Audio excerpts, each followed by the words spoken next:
بار اور بھی احسان کیا تھا جب ہم نے تمہاری والدہ کو الہام کیا تھا جو تمہیں بتایا جاتا ہے، وہ یہ تھا کہ اسے یعنی موسیٰ کو صندوق میں رکھو، پھر اس صندوق کو دریا میں ڈال دو تو دریا اس کو کنارے پر ڈال دے گا اور میرا اور اس کا دشمن اسے اٹھا لے گا۔ اور موسیٰ، میں نے تم پر اپنی طرف سے محبت ڈال دی اور اس لیے کہ تم میرے سامنے پرورش پاؤ۔ جب تمہاری بہن وہاں فرعون کے ہاں گئی اور کہنے لگی کہ میں تمہیں اس کا پتہ دوں جو اس کو پالے پوسے، تو اس طریق سے ہم نے تم کو تمہاری ماں کے پاس پہنچا دیا تاکہ ان کی آنکھیں ٹھنڈی ہوں اور وہ رنج نہ کریں۔ اور تم نے ایک شخص کو مار ڈالا تھا تو ہم نے تم کو غم سے نجات دی اور ہم نے تمہاری کئی بار آزمائش کی، پھر تم کئی سال اہل مدین میں ٹھہرے رہے۔ پھر اے موسیٰ، تم ایک اندازے پر آ پہنچے اور میں نے تم کو اپنے کام کے لیے بنایا ہے، تو تم اور تمہارا بھائی دونوں ہماری نشانیاں لے کر جاؤ اور میری یاد میں سستی نہ کرنا۔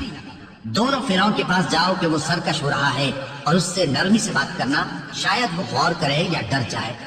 دونوں کہنے لگے کہ اے ہمارے پروردگار، ہمیں خوف ہے کہ وہ ہم پر زیادتی کرنے لگے یا زیادہ سرکش ہو جائے۔ اللہ نے فرمایا کہ ڈرو مت، میں تمہارے ساتھ ہوں کہ سنتا اور دیکھتا ہوں۔ اچھا تو اس کے پاس جاؤ اور کہو کہ ہم آپ کے پروردگار کے بھیجے ہوئے ہیں، تو بنی اسرائیل کو ہمارے ساتھ جانے کی اجازت دیجیے اور انہیں عذاب نہ کیجیے۔ ہم آپ کے پاس آپ کے پروردگار کی طرف سے نشانی لے کر آئے ہیں، اور جو ہدایت بات مانے اس کو سلامتی ہو۔ ہماری طرف یہ وحی آئی ہے کہ جو جھٹلائے اور منہ پھیرے اس کے لیے عذاب تیار ہے۔ غرض موسیٰ اور ہارون فرعون کے پاس گئے۔ اس نے کہا کہ موسیٰ، تمہارا پروردگار کون ہے؟ کہا کہ ہمارا پروردگار وہ ہے جس نے ہر چیز کو اس کی شکل و صورت بخشی، پھر راہ دکھائی۔ کہا تو پہلی قوموں کا کیا حال ہوا؟ فرمایا کہ ان کا علم میرے پروردگار کو ہے جو کتاب میں لکھا ہوا ہے۔ میرا پروردگار نہ چوکتا ہے نہ بھولتا ہے۔ وہ وہی تو ہے جس نے تم لوگوں کے لیے زمین کو فرش بنایا اور اس میں تمہارے لیے رستے بنا دیے اور آسمان سے پانی برسایا، پھر اس سے مختلف نباتات پیدا کی کہ خود بھی کھاؤ اور اپنے مویشیوں کو بھی چراؤ۔ بے شک ان باتوں میں عقل والوں کے لیے بہت سی نشانیاں ہیں۔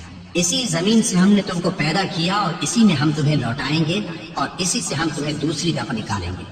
اور ہم نے فرعون کو اپنی سب نشانیاں دکھائیں مگر وہ تکذیب اور انکار ہی کرتا رہا۔ کہنے لگا کہ موسیٰ، کیا تم ہمارے پاس اس لیے آئے ہو کہ اپنے جادو کے زور سے ہمیں ہمارے ملک سے نکال دو؟ تو ہم بھی تمہارے مقابل ایسا ہی جادو لائیں گے، تو ہمارے اور اپنے درمیان ایک وقت مقرر کر لو کہ نہ تو ہم اس کے خلاف کریں اور نہ تم، اور یہ مقابلہ ایک ہموار میدان میں ہوگا۔ موسیٰ نے کہا کہ آپ کے لیے یوم زینت کا وعدہ ہے اور یہ کہ لوگ اس روز دن چڑھے اکٹھے ہو جائیں۔ تو فرعون لوٹ گیا اور اپنے سامان جمع کر کے پھر آیا۔ موسیٰ نے ان جادوگروں سے کہا کہ یہ تمہاری بربادی ہوگی، اللہ پر جھوٹ نہ باندھو، وہ تمہیں عذاب سے فنا کر دے گا، اور جس نے جھوٹ باندھا وہ نامراد رہا۔ تو وہ باہم اپنے معاملے میں جھگڑنے اور چپکے چپکے سرگوشی کرنے لگے۔ کہنے لگے یہ دونوں جادوگر ہیں، چاہتے ہیں کہ اپنے جادو کے زور سے تم کو تمہارے ملک سے نکال دیں اور تمہارے بہترین مذہب کو نابود کر دیں۔ تو تم جادو کا سامان اکٹھا کر لو اور پھر قطار باندھ کر آؤ۔ آج جو غالب رہا وہی کامیاب ہوا۔ جادوگر بولے کہ موسیٰ، یا تو تم اپنی چیز ڈالو یا ہم اپنی چیزیں پہلے ڈالتے ہیں۔ موسیٰ نے کہا بلکہ تم ہی پہلے ڈالو۔ جب انہوں نے چیزیں ڈالی تو یکایک ان کی رسیاں اور لاٹھیاں موسیٰ کے خیال میں ایسی آنے لگی کہ وہ میدان میں ادھر ادھر دوڑ رہی ہیں۔ اس وقت موسیٰ نے اپنے دل میں خوف محسوس کیا۔ ہم نے کہا خوف نہ کرو، بلا شبہ تم ہی غالب رہو گے، اور جو چیز یعنی لاٹھی تمہارے داہنے ہاتھ میں ہے اسے ڈال دو کہ جو کچھ انہوں نے بنایا ہے اس کو وہ نکل جائے گی۔ جو کچھ انہوں نے بنایا ہے یہ تو جادوگروں کے ہتھ کنڈے ہیں، اور جادوگر جہاں بھی جائے کامیاب نہیں ہوگا۔ اس پر جادوگر سجدے میں گر پڑے، کہنے لگے کہ ہم موسیٰ اور ہارون کے پروردگار پر ایمان لائے۔ فرعون بولا کہ پیشتر اس کے کہ میں تمہیں اجازت دوں تم اس پر ایمان لے آئے، بے شک یہ تمہارا بڑا یعنی استاد ہے جس نے تم کو جادو سکھایا ہے۔ سو میں تمہارے ہاتھ اور پاؤں مخالف سمت سے کٹوا دوں گا اور تم کو کھجوروں کے تنوں پر سولی چڑھوا دوں گا، اور تم کو معلوم ہوگا کہ ہم میں سے کس کا عذاب زیادہ سخت اور دیر تک رہنے والا ہے۔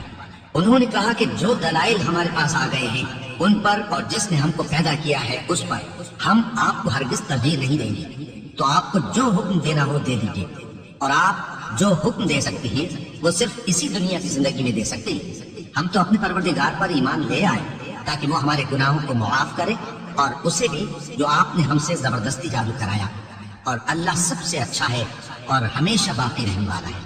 جو شخص اپنے پروردگار کے پاس گناہگار ہو کر آئے گا تو اس کے لیے جہنم ہے جس میں نہ وہ مرے گا نہ جیے گا، اور جو اس کے روبرو ایماندار ہو کر آئے گا اور عمل بھی نیک کیے ہوں گے تو ایسے لوگوں کے لیے اونچے اونچے درجے ہیں، یعنی ہمیشہ رہنے کے باغ جن کے نیچے نہریں بہ رہی ہیں، ہمیشہ ان میں رہیں گے، اور یہ اس شخص کا بدلہ ہے جو پاک ہوا۔ اور ہم نے موسیٰ کی طرف وہی بھیجی کہ ہمارے بندوں کو راتوں رات نکال لے جاؤ، پھر ان کے لیے سمندر میں لاٹھی مار کر خشک رستہ بنا دو، پھر تم کو نہ فرعون کے آ پکڑنے کا خوف ہوگا اور نہ غرق ہونے کا ڈر۔ پھر فرعون نے اپنے لشکروں کے ساتھ ان کا تعاقب کیا تو سمندر کی موجوں نے ان پر چڑھ کر انہیں ڈھانک لیا، یعنی ڈبو دیا، اور فرعون نے اپنی قوم کو گمراہ کر دیا اور سیدھے راستے پر نہ ڈالا۔ اے آل یعقوب، ہم نے تم کو تمہارے دشمن سے نجات دی اور تورات دینے کے لیے تم سے کوہ طور کی داہنی جانب مقرر کی، اور تم پر من اور سلوہ نازل کیا، اور حکم دیا کہ جو پاکیزہ چیزیں ہم نے تم کو دی ہیں ان کو کھاؤ اور اس میں حد سے نہ نکلنا، ورنہ تم پر میرا غضب نازل ہوگا، اور جس پر میرا غضب نازل ہوا وہ ہلاک ہو گیا۔ اور جو توبہ کرے اور ایمان لائے اور عمل نیک کرے پھر سیدھے راستے چلے، اس کو میں بخش دینے والا ہوں۔ اور اے موسیٰ، تم نے اپنی قوم سے آگے چلے آنے میں کیوں جلدی کی؟ کہا وہ میرے پیچھے آ رہے ہی۔ اور اے میرے پروردگار، میں نے تیری طرف آنے کی جلدی اس لیے کی کہ تو خوش ہو جائے۔ فرمایا کہ ہم نے تمہاری قوم کو تمہارے بعد آزمائش میں ڈال دیا ہے، اور سامری نے ان کو بہکا دیا ہے۔ اور موسیٰ غصے اور غم کی حالت میں اپنی قوم کے پاس واپس آئے اور کہنے لگے کہ اے قوم، کیا تمہارے پروردگار نے تم سے اچھا وعدہ نہیں کیا تھا؟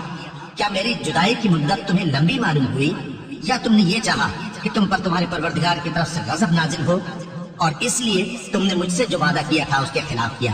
وہ کہنے لگے کہ ہم نے اپنے اختیار سے آپ سے وعدہ خلافی نہیں کی، لیکن ہم ان لوگوں کے زیوروں کا بوجھ اٹھائے ہوئے تھے، پھر ہم نے اس کو آگ میں ڈال دیا، اور اسی طرح سامری نے ڈال دیا۔ تو اس نے ان کے لیے ایک بچڑا بنا دیا، یعنی ایک بے جان جسم جس میں گائے کی سی آواز تھی۔ تو لوگ کہنے لگے کہ یہی تمہارا معبود ہے اور یہی موسیٰ کا معبود ہے، مگر وہ بھول گئے ہیں۔ تو کیا یہ لوگ نہیں دیکھتے کہ وہ ان کی کسی بات کا جواب نہیں دیتا اور نہ ان کے نقصان اور نفع کا کچھ اختیار رکھتا ہے؟ اور ہارون نے ان سے پہلے ہی کہہ دیا تھا کہ لوگوں، اس کے ذریعے تمہیں فتنے میں ڈال دیا گیا ہے، اور تمہارا پروردگار تو رحمان ہی ہے، تو میری پیروی کرو اور میرا کہا مانو۔ وہ کہنے لگے کہ جب تک موسیٰ ہمارے پاس واپس نہ آئے ہم تو اس کی پوجا پر قائم رہیں گے۔ پھر موسیٰ نے ہارون سے کہا کہ اے ہارون، جب تم نے ان کو دیکھا تھا کہ گمراہ ہو گئے ہیں تو تم کو کس چیز نے روکا تھا؟ یعنی اس بات سے کہ تم میرے پیچھے چلے آؤ، بھلا تم نے میرے حکم کے خلاف کیوں کیا؟ کہنے لگے کہ اے ماں جائے، میری داڑھی اور سر کے بالوں کو نہ پکڑیے، میں تو اس سے ڈرا کہ آپ یہ نہ کہیں کہ تم نے بنی اسرائیل میں تفرقہ ڈال دیا اور میری بات کو ملحوظ نہ رکھا۔ موسیٰ نے فرمایا تو اے سامری، تیرا کیا حال ہے؟ اس نے کہا کہ میں نے ایسی چیز دیکھی جو اوروں نے نہیں دیکھی، تو میں نے فرشتے کے نقشے پا سے مٹی کی ایک مٹھی بھر دی تھی، پھر اس کو بچڑے کے جسم میں ڈال دیا، اور مجھے میرے جی نے اس کام کو اچھا بتایا۔ موسیٰ نے کہا جا، تجھ کو دنیا کی زندگی میں یہ سزا ہے کہ کہتا رہے کہ مجھ کو ہاتھ نہ لگانا، اور تیرے لیے ایک اور وعدہ ہے، یعنی عذاب کا جو تجھ سے ٹل نہ سکے گا، اور جس معبود کی پوجا پر تو جمع ہوا تھا اس کو دیکھ، ہم اسے جلا دیں گے، پھر اس کی راکھ کو اڑا کر دریا میں بکھیر دیں گے۔